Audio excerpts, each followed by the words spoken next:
You allowed yourself to be free and open. I've loved and I've lost over the year.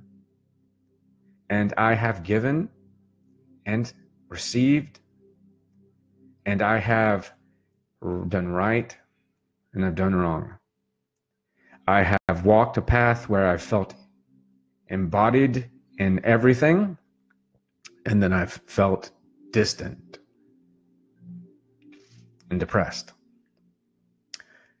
I have stripped away so many layers, and funny enough, in front of all of you, that it's shown me one thing. I'm not alone. I never was. And even if that person that I love isn't next to me, they're inside of me. You're inside of me. I'm inside of you. And all of us have this great bond and this great dynamic understanding that we are awakening. And this is a beautiful thing, because this is going to be one of the most powerful years of your life, 2018.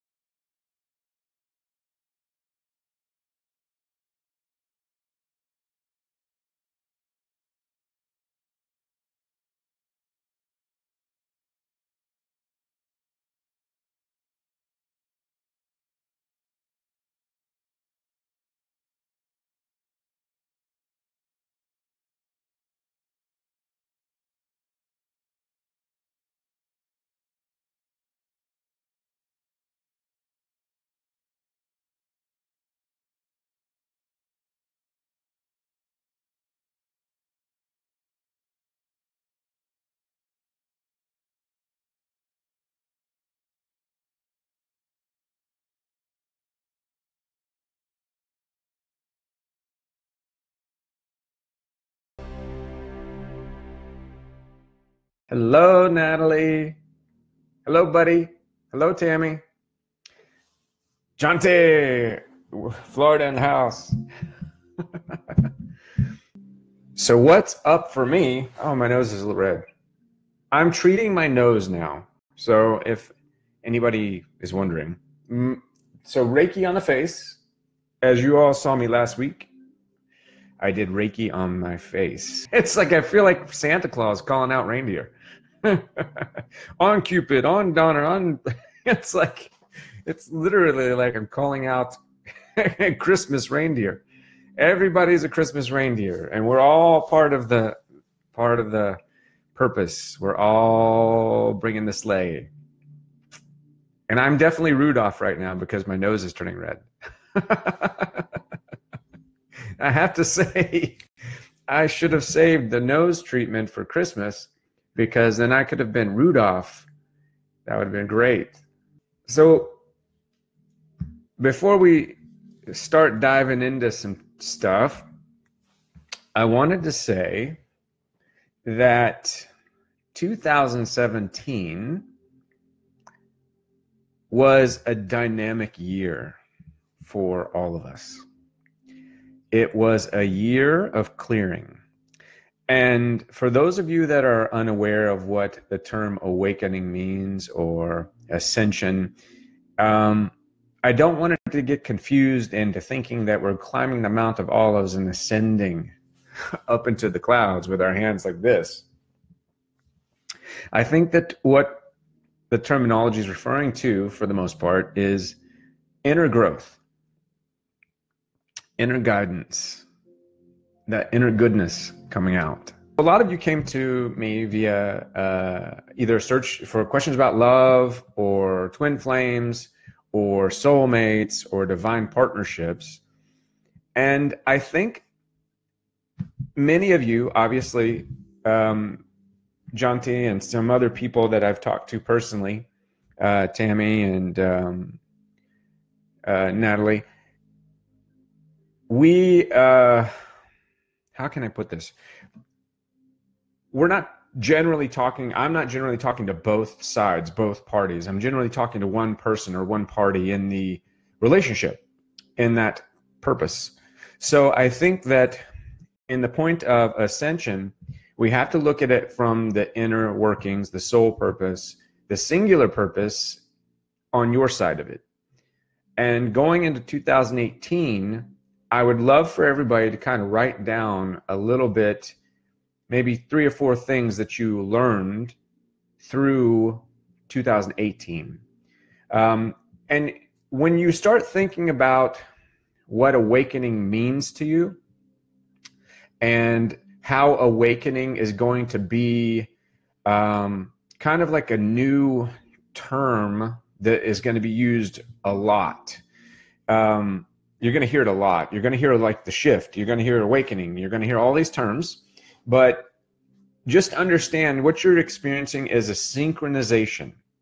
You are coming in line with your truth. We have been living a lie. I was living a lie. We've all been programmed and we were living a lie.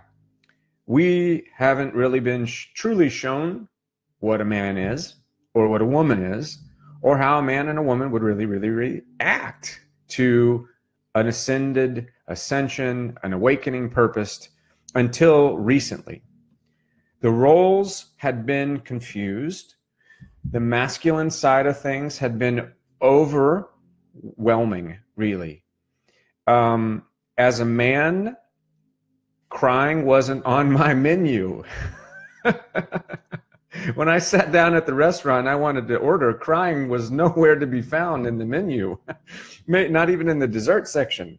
So this part of our personality was pushed down. And this part of how we can be a genuine person was not given the credit that it was due. Our vulnerability as a man and the lack thereof affected the divine feminine very, very, very much. Our strength, it lies in our ability to have an intimate relationship with our surroundings. And I'm not talking sexual. I'm talking intimate. I'm talking about, like many of you that I know, we have a very intimate relationship that is 2 people of like minds coming together, sharing the same purpose, the same beliefs, and heartfelt concern and compassion and love for each other. Even using the term, I love you. When I say I love you, I mean it from the bottom of my heart. And it is something that I feel that as a man, I was not shown how to do that. And that made me have a disadvantage in life. It made me break hearts of a lot of women through my life unknowingly. It made me unavailable to love deeply in much of my young years. So not that I'm old, but in my 20s and in my late teens and even my early 30s, it gave me a disadvantage. And this ability, and as Dave is learning and many of you are learning, the ability to be vulnerable is the ultimate strength that you possess. The ability to walk past someone that is trying to inflict pain on you or that is trying to say something to arrest your happiness, the ability that you have to not shut down due to that because you have a true definition of yourself, of your healthy self. This ability comes from seeing yourself, and you have experienced a catalyst, a karmic situation, or a soul-bound interaction with some other soul that has brought you generally to here, to this point that you're at, whether it was a lover, a friend, or a family member, or some type of relationship, or some type of death. This is an alarm clock. This alarm clock has been going off religiously all of 2017 for most of you. You've been getting synchronicities. You've been getting all kinds of little goodies, little 111s, little 333s, little like you're sitting there in traffic, you look up, the license plate has like the initials of your lover or your mother or your number that's there, like 22 or 55, and you'll see something on the side of the truck where the license plate is, and it'll say, go for it. And you're like, what the heck is this? This is like overwhelming. And then all of a sudden on the radio, it'll turn on your favorite song that is talking about uplifting yourself and being your truth. So all of these things have been firing just relentlessly through 2017.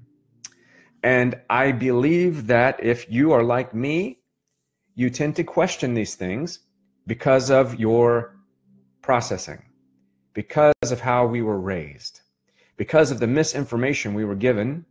We've been guided down a darker road than what we should be on. The road that we should be on is a road of uplifting ourselves, seeing our true self, and not fighting ourselves. The ultimate sin is to sin against yourself.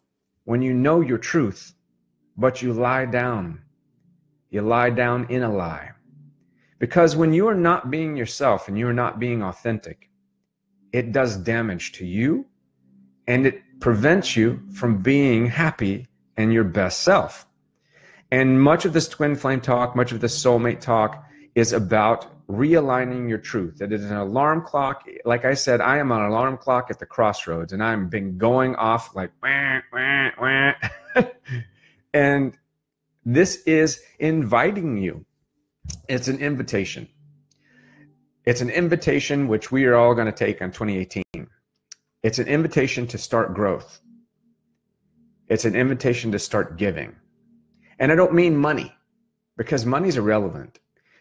Giving of your heart, your soul, diving in deep in relationships, that whether it's a friendship, a work relationship, or just someone that you see that needs the help. Maybe, you know, think of it like this. If an old person is falling and stumbling and you reach out to help them, they don't care what color you are. They don't care if you're skinny or fat. They don't even care if you speak English. They don't care if you're rich or poor. All they know is that they needed help and you assisted them right when they needed it. So when they look at you, before the judgment of this conditioning comes in, there is gratitude. And if you choose to hold on to that, you can plant that seed. And that's what we're doing in 2018. We're planting seeds. These seeds are seeds of soul, because everything you've been through was a purge. You were ironing out all of your wrinkles. You were being called. You were being woken up, shooken. You were having an internal earthquake. Everything about what's gone on in the past year, for most of you, has been liberating, but a learning experience. And it's been tough. I know from personal experience. I've walked with it. I've talked about it. I've shared it, because I know that it's difficult to be strong, because we define strength from an old paradigm. And strength isn't about how strong I am. It's how dedicated I am to being myself. It's how dedicated I am to having intimate relationships and friendships with those people that are like-minded. That's my strength. Because one man cannot change the world. I can't change the world. All I can do is decide every day to change myself. And even then, I can't change myself. I can only be myself. But the beauty of all of this is, this year has shown you who that is, who that truth is. And that truth is liberating. Is it scary? It's very scary. But it's like that old cliche phrase, the truth will set you free. I just watched this movie, Flatliners. I'm not a big fan of horror films, but you know, I love, I just love old movies that are redone, and I wanted to see what it was like. And the movie Flatliners, they flatlined, obviously. And they came back not with demons, not being pursued by real ghosts, but being pursued by their own inability to forgive themselves. And this is what's been haunting us, the inability to forgive yourself. You don't have to forgive the people that hurt you. You don't have to forgive the things that you've done in the past that where you feel like maybe you should have done something different, because it doesn't matter. But you have to be able to look at yourself and let go. Like Wayne Dyer said, let go and let God. And I'm not saying that you have to believe in God. I'm not saying that you have to believe in anything specific. But you have to believe in yourself. And you have to see yourself not just as a separate entity. Being a separate entity means that you're separated. And that's a cold, dark place. And generally, animals separate themselves because they're going to die, because they're sick. And we don't want you to separate. We don't want you to look at yourself as a separate person. We want you to look at yourself as part of a whole. Like I said, you, I, we're the wave and the water, right? I am the wave and you are the ocean, and vice versa. So as we're beginning to go into 2018, I want you to ponder that here's the awakening. Then you had your alarm clock. Now you're having your purge. And I want you to acknowledge that. And I want you to accept it. Because on the other side of accepting all the things that you've learned over this past year, really accepting it, accepting that you don't know everything about yourself, and that there's a whole part of you that you need to explore. There's a beautiful side of yourself that you are so scared to look at, because that side is passionate and it can be hurt. But being hurt isn't scary. Being hurt is part of life. And being hurt means that you allowed yourself to go for that hallelujah moment. You allowed yourself to be free and open. I've loved and I've lost over the year. And I have given and received. And I have done right and I've done wrong. I have walked a path where I felt embodied in everything, and then I've felt distant and depressed. I have stripped away so many layers, and funny enough, in front of all of you, that it's shown me one thing. I'm not alone. I never was. And even if that person that I love isn't next to me, they're inside of me. You're inside of me. I'm inside of you. And all of us have this great bond and this great dynamic understanding that we are awakening. And this is a beautiful thing, because this is going to be one of the most powerful years of your life, 2018. Saturn is sitting there ready to help you teach, to help you learn, to give you a lesson, for sure. But it's going to be a lesson that's going to be slow and growing. It's not going to destroy you, but it's going to teach you. It's going to teach me. And we're going to grow together. We're going to see the world. We're going to open our eyes and our concepts. And the biggest thing that you can do is to limit your sabotage of yourself. When I looked in the mirror and I saw myself covered in scabs and bleeding and fearful that the cancer I had faced a long time ago was coming back, I didn't sleep.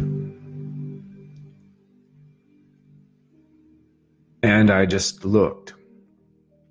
Because many of your answers will be sitting in silence. So I challenge you to sit there and don't say a word. And just sit there.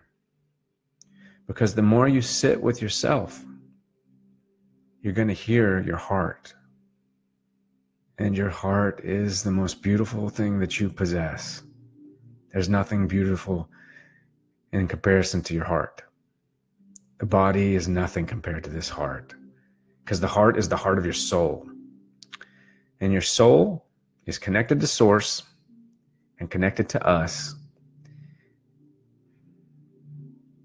So try not to be so hard on yourself. And no New Year's resolutions. As I said to many people, sometimes we become so focused on fixing something, we forget the things that are right. Don't become fixated on fixing all this shit and making New Year's resolutions, telling yourself, well, I didn't do this, I've got to do this. No, you don't. We need a New Year's revolution. A revolution of doing what you've been doing that's right and doing more of it. not punishing yourself for the things that you've done that were wrong. If you focus on what you did wrong that needs to be fixed, you will continue to have to fix it. Sometimes you just have to let those things go. If it's a relationship and it's not your truth, if it's a relationship that needs to be fixed, can you fix the other person? No. The only thing you can do is do more of you. Be more of you. When you walk into a room, I want people to see you. I want people to understand you. You know why you get uncomfortable on stage or uncomfortable speaking to people at a business thing or uncomfortable around other people? The reason why you get uncomfortable is because you're not loving and being your truth. That lack of authenticity that is floating just beneath the surface is making you feel like a fool. It's making you feel foolish because you can't be yourself. And if you're being yourself, there's nothing else. And if people don't like that, it doesn't matter because that's who you are. They don't have to like you. They don't have to like anything about you. But you can love them regardless. You just love them and move on because somebody will. There's 7 billion people on the planet. Somebody's going to love you. Somebody's going to listen to you. Somebody's going to hold you. Somebody's going to hug you. Somebody's going to kiss the shit out of you. I mean, it's like there's 7 billion people. 7 billion. Not like 18. You have the ability to explore this world. But first you have to explore you. First you have to see that light inside of yourself. And that light comes on when you start being yourself. When you start saying, this is me true and through, and I will do whatever it takes to be me. And I'm not telling you to quit your job and to go paint or become a composer. Because it's like Sadhguru said, when the guy came to me and goes, hey, Sadhguru, I hate my job. I'm so stressed. Everything is just going wrong. He's like, well, I bless you to lose your job. He's like, no, I don't want to lose my job. I can't lose my job. It's the only way I have to eat. He's like, but I thought you said your job was doing this. He goes, well, no. He's like, exactly. It's just you. So I'm not telling you to drop and like when something happens with the fire and they say stop, drop, and roll. I'm not saying stop, drop, and roll. I'm saying stop and acknowledge you. Acknowledge yourself. You don't have to make a sudden change. You don't have to make this like radical revolution of change. The revolution is seeing yourself, is hearing your heart talk to you. The revolution is that voice that you have inside of your head when it stops telling you that you suck, when that voice stops telling you that you're fat, when that voice stops telling you that you're not going to get anywhere, when that voice stops telling you that you're broke. That's the voice I'm talking about. That is not your truth. That voice is the voice of all the victimization that has been put in your lap since birth. Go back to a child. A child doesn't think he's fat. A child doesn't think that he doesn't have enough. He has a stick and it's now a sword. Go back to your inner child, the fantasy, the beautiful imagination, the voice that is criticizing you. When you take 2 hours to get ready in front of the mirror and you go outside, nobody says anything, that part of you hurts. And if somebody says, oh, wow, that dress, then you're like, wait, what? And it hurts you. But why? Because you're listening to things that aren't you. You don't need validation to be victorious. Because validation, that's expectation. And validation is the ego trying to just look for something else to tell it that it exists. Guess what? You do exist. You don't need to know it. Just love yourself. And the more you love yourself, the more you love those things about you, the better off you'll be. You know, if I've got a Buddha belly, I'm going to love it. And I'm going to love it till it lets go. I'm going to love it. But guess what? I'm not going to worry about trying to like focus on and being fixated on it, because then I become consumed and I become this creature of ego and this creature of expectation, and I lose my true self. I will be focused on all those beautiful fantasy walks that I'm going to take under the stars, under the moon, along the beach, through the forest. I'm going to switch my focus because I want a revolution. I'm not going to focus on the things that are broken as much as the things that are beautiful. If you focus more on the beauty that you possess, guess what happens? You become more beautiful. And the more beautiful you become, you have this unlimited buffet of being yourself. So I'm not going to spiritually spank too much. I'm not going to harp on it. If anybody wants to ask anything, now's the time. But I wanted to get this out there. I wanted to I just wanted to let you know that you are awesome and that you don't have to be anything other than what you are. You don't have to be rich. You know, they did a study. It's about happiness. They interviewed a guy that was in Okinawa, that he managed a rickshaw, lived in a little hut. The freaking roof would blow off, so he had to put a tarp on it, and he was happy. They asked the guy at Wall Street. The guy was almost on the verge of suicide. So the more money you make, the more things you buy, and the more things you buy, the further away you are from yourself. I know it. I've been there. It's not about what I own. It's about the people I'm around. Friends are more priceless than any kind of possession you can ever have. And once you find love, just love it. If you lose it, doesn't mean you have to stop. You can still move on, but you keep that love in your heart. You love them from a distance. You just love them. Love them for who they are. If somebody came into your life and they're now moved on, don't think of it as the separation stage. It's not a separation stage at all. You're not separate. It's your coming of age stage. It's that alarm clock. It's that acceptance stage. It's that stage that says, you know what? I can love myself even though the person I loved isn't next to me. Because loving myself is what they showed to me. So if you are trying to panic because you're in a separation stage, whatever that means, it's not separation. It's sensation. You're going through emotions. You're processing things. You're waking up. You have a wonderful chance to work on yourself right at that moment. To be you. Because you have to offer up yourself in a relationship. How can somebody love you if they don't know you? And how can they know you if you don't know yourself?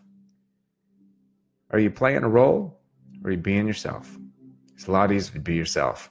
Like I say, I go up to that line and I go over it. I jump over it and do a dance because I'm myself, whether people like it or not. Either you like me or you love me. It doesn't matter to me. Because the people that need to be around me will be. The people that love me will love me.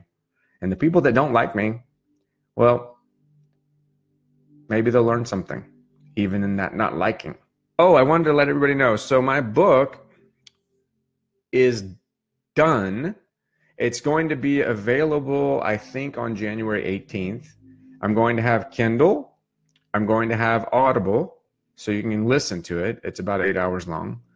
And it will be either paperback or hardback. I'll make all of those options available. If you get the Kindle book, it'll be the Kindle and the Audible book together. It is called Putting the Soul Back in Soulmates, because you can't do anything until you love your damn self.